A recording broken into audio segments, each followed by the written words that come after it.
Hi guys, it's Lindsay. Today's video is going to be talking about my interview with Representative Mark Vancuren.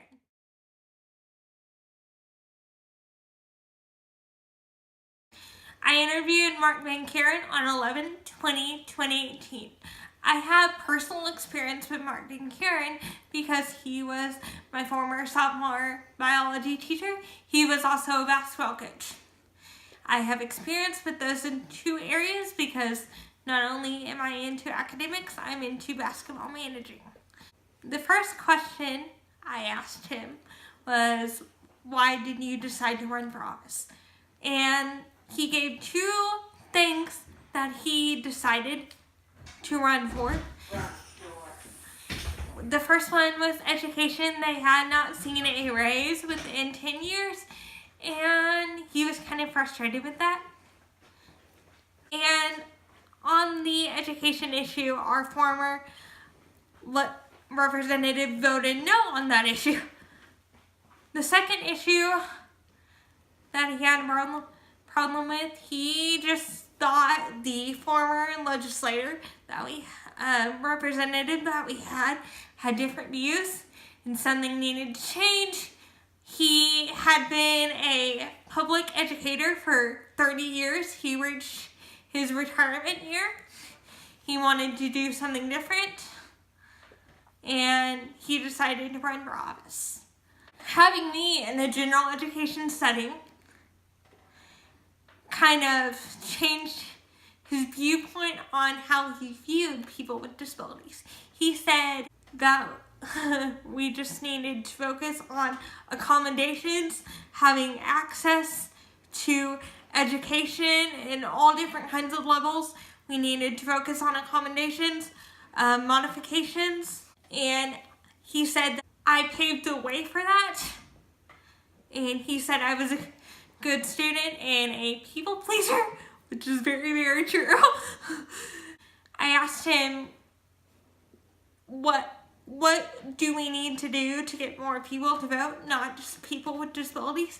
He said we had a large voter turnout this year, mainly because in the state of Oklahoma, they officially approved medical marijuana this year, and that was a big question on the ballot this year. So we had a large turnout of young people because of that, and we just need to make a list of reasons why you should vote.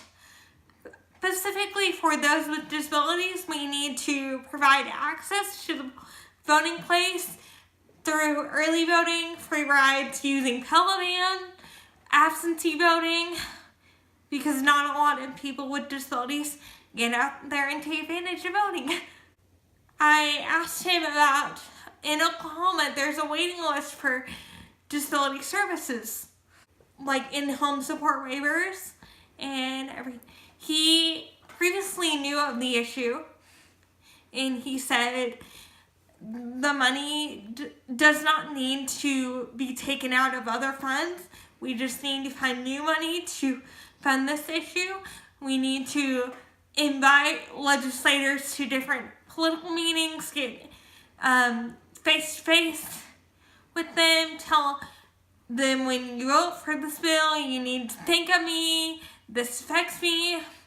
We need to invite them. We need to get in touch with them over email and phone calls, which is the proper way to get in touch with him. That's the way he prefers. I'm excited that he decided to run, not only because I know him personally.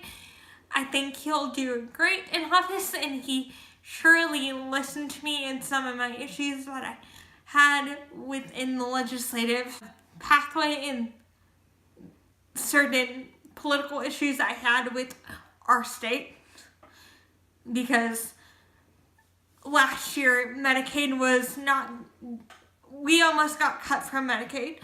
We almost, lost our in-home support waiver services, and one of the big problems with that is they wanted to take money from disability services and put it in education, which are two most important issues that I have. Education is very near and dear to my heart, but we almost lost our services, and I need them. So I think he'll do great, and I'm very happy that he sat down and listened to me, and he was very open and very polite and everything, and I'm excited to see what he does. So that was my report on my interview with Representative Mark Vancuren. I hope you guys have a fantastic day. I will see you guys in the next video. Love you. Bye.